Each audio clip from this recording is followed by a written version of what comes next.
सुनी महेश, गए तो दोनों हैं, लेकिन सुनी किसने? केवल महेश ने। मां ने कथा नहीं सुनी, प्रीत नहीं थी राम के प्रति उनके मन में। और परिणाम क्या हुआ कि लौटते समय व्यामोह हुआ। सीता जी का अन्वेषण ढूंढते हुए भगवान राम को विलाप करते देख के उनको नहीं विश्वास हुआ राम की शक्ति पे। उन्होंने स्वयं सीता बन के परीक्षा ले ली। भगवान ने उनका इस वजह से कि जो कि मां का रूप ग्रहण कर लिया, परित्याग किया। इस क्षोभवश उन्होंने अपने पिता के ही यज्ञ में अपने शरीर को दग्ध किया और माता पार्वती के रूप में जन्म लिया फिर, और अपनी तपस्या से फिर शिव का वर्ण किया। तो तब प्रीत उत्पन्न होती है। तब वो पूछती है कि आप मुझे वो कथा सुनाइए जिसकी वजह से इतना मुझे पिछले जन्म में कष्ट सहना पड़ा। तो जब प्रीत उत्पन्न हो जाती है तब राम कथा कहने का औचित्य बनता है। तो मैं चाहूंगा कि 15 मिनट हम लोग प्रीत के माहौल में आ जाए। हरि अनंत हरि कथा अनंत, सुनहि गवहीं बहुविधि भली संता। बहुत प्रकार से सुनी भी गई है, बहुत प्रकार से गाई भी गई है। एक ही मानस है, तब से आज तक व्याख्यान हो रहा है व्यासपीठों से, कभी आ सकता है इसका। यहां हम लिमिटेड करेंगे अपने को मां पे। मानस में मां, यद्यपि उस पे भी बहुत ज्यादा मां है। मैं यहां पे हल्के हल्के 2-2, 3-3 मिनट के 2-3 प्रसंग। मां की पॉजिटिविटी देखिए। जब मां की पॉजिटिविटी देखना है तो हमें मां कौशल्या की तरफ देखना होगा। जब भगवान को, अब जिसके बेटे को राज मिलने जा रहा है, जिसका बेटा अयोध्या का नहीं पूरे हिंदुस्तान का, जो बड़ा वाला हिंदुस्तान था उसका राजा बनने वाला है, लेकिन अगले दिन ही पता चलता है वो राजा तो नहीं बनेगा। यहां तक तो फिर भी ठीक है, चलो दूसरा बेटा भरत राजा बन जाएगा, क्या दिक्कत है। लेकिन वो वनवास जा रहा है 14 साल के लिए। उस मां के हृदय पे क्या बीती होगी।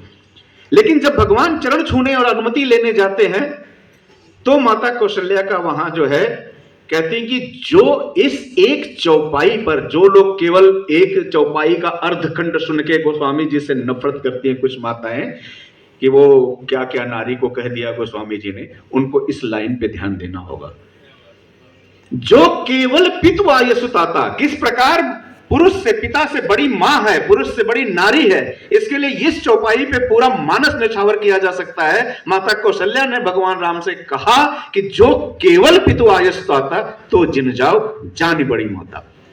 अगर दशरथ ने केवल कहा है कि तुम वन को जाओ तो मत जाओ, मैं आदेश देती हूं कि मत जाओ, जानी बड़ी माता।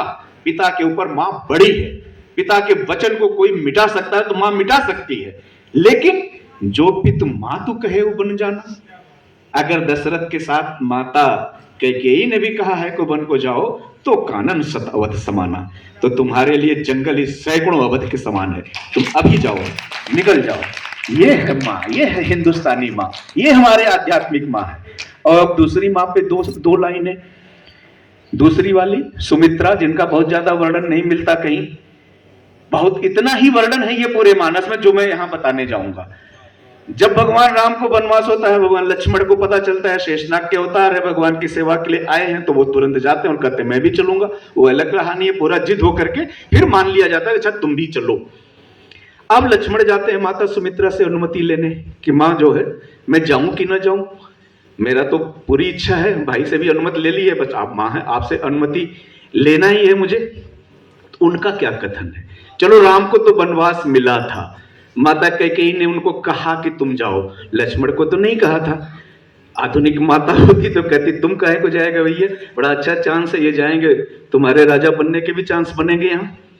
लेकिन वहां पे क्या लाइनें हैं, तहीं दिवस जहां भानु प्रकाशो, माता सुमित्रा ने जो लक्ष्मण से कहा, तहीं दिवस जहां भानु प्रकाशो, जहां सूर्य का प्रकाश है वही केवल दिन होता है। अब तहीं अवध जहां राम निवासो, जहां राम निवास करते हैं वही तुम्हारे लिए अवध है। जो पे सी राम बन जाई, अवध तुम्हारा काज कुछ नहीं।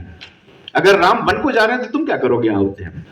अयोध्या में यहां तक कह दिया पुत्रवती युवती जग सोई, रघुपत भगति जासु सुत होई। जिसके पुत्र में रघुपत की भगति है उसी माता को पुत्रवती कहलाने का अधिकार है। नगर बादी भली बाज भी आनी, राम विमुख सुत ते हित जानी। राम विमुख सुत अगर है, राम से विमुख पुत्र है अगर उसका, तो उसको बच्चे जन्मने से अच्छा उसका बांझ हो जाना बेहतर है। तुमरे भाग्य राम बन जाई, दूसरे हेतु तात कुछ नहीं। ये तो तुम्हारा सौभाग्य है। यहां रहते तो तीनों भाई सेवा करते, तुम्हें कहां मौका मिलता कि तुम्हारे भाग्य राम बन जाए। तो ऐसी मां है हिंदुस्तान में। अब आइए जरा तीसरी मां पे, कैकेयी पे। सदियां बीत गई, कल्प बीत गए, आप लोग भी बैठी हुई हैं, नारी हृदय जानती हैं, किसी ने अपनी बेटी का नाम कैकेयी रखने का साहस नहीं किया हिंदुस्तान में। क्यों? क्या हो गया ऐसा? लोग कहते हैं कि भगवान को वनवास दे दिया, गलत काम था ये, इसलिए वो बेकार मिल गया, वो खलनायिका है। अरे भाई, भगवान क्या आए थे राजा बनने के लिए? जितने भी लोग हाल में हैं, इस पे अगर मैं हाथ उठवाऊं कि क्या भगवान को अयोध्या का राजा बनने के लिए अवतार लिया था, तो कितने लोग सहमत होंगे? देख दो, हाथ न उठे। और अगर ये कहा जाए कि भगवान राम ने राक्षसों का नाश करने के लिए, रावण को मृत्युदंड देने के लिए, धर्म की स्थापना के लिए अवतार लिया था, तो शायद 100% हाथ खड़े हो जाएंगे। तो भगवान राम के जन्म का उद्देश्य क्या है? अवतार का उद्देश्य क्या है? राजा बनना। जो सकल भुवन का राजा ऑलरेडी है, उसे अयोध्या के राजा बनने में क्या अभिरुचि है? तो निश्चर भगवान राम, स्वयं गोस्वामी जी ने भगवान राम के मुख से उनके जन्म का उद्देश्य कहलवाया है चित्रकूट में। कहते हैं, वो निश्चरहीन करूं मही, भुज उठाए प्रणकीन, मुनि वर्ण के आश्रम जाय जाय सुख दीन। ये मेरे दो उद्देश्य हैं। एक तो पृथ्वी को निश्चरहीन कर दूंगा, राक्षसों से भी हीन कर दूंगा, और मुनि संत जिनको मैंने अनेक जन्मों में आशीर्वाद दिया है कि मैं आके आपको दर्शन दूंगा, तो वो भी मुझे करना है। अब निश्चर कहाँ रहेंगे? निश्चर कहाँ रहते हैं? आपके लखनऊ में थोड़े मिलेंगे। उस जमाने में, त्रेता युग में, राक्षस कहाँ मिलेंगे? वन में, जंगल में। साधु संत कहां मिलेंगे? वन में, जंगल में, जहां पानी भी हो, मंदाकिनी नदी हो। ऐसे जगह जाना है उनको। लेकिन जब मंथरा आके कहती है कैकेयी से पहले कुछ प्रश्न, तो उस समय की लाइनें क्या है? क्या लाइनें? पुनि अस कबहू कहू घर फोरी, तब धर जीभ कढ़ाऊं तोरी, प्राण ते अधिक प्राण प्रिय, प्राण ते अधिक राम प्रिय मोरे, तिनके तिलक छोभ कस्तूरी। मेरा पुत्र, मेरा बच्चा तो मुझे प्राणों से अधिक प्रिय है, उनके तिलक में तुमको छोप किसका बात हो गया? आज बोल दिया तो बोल दिया, पुनि अस कबहू कहू घर फोरी, तब धर जीभ कढ़ाऊं तोरी। ये कह करके भगा दिया मंथरा को। फिर क्या हो गया? फिर रात भर में क्या हो गया? कुछ तो हुआ ना। इतना प्रेम करने वाली माता, इतना स्नेह देने वाली माता अचानक ऐसे कटु वचन बोली। क्या हुआ? मानस के बाहर जाइए तो बहुत दृष्टांत है। मैं आइए राम का चिंतन देखते हैं, आपको इसका उत्तर मिल जाएगा।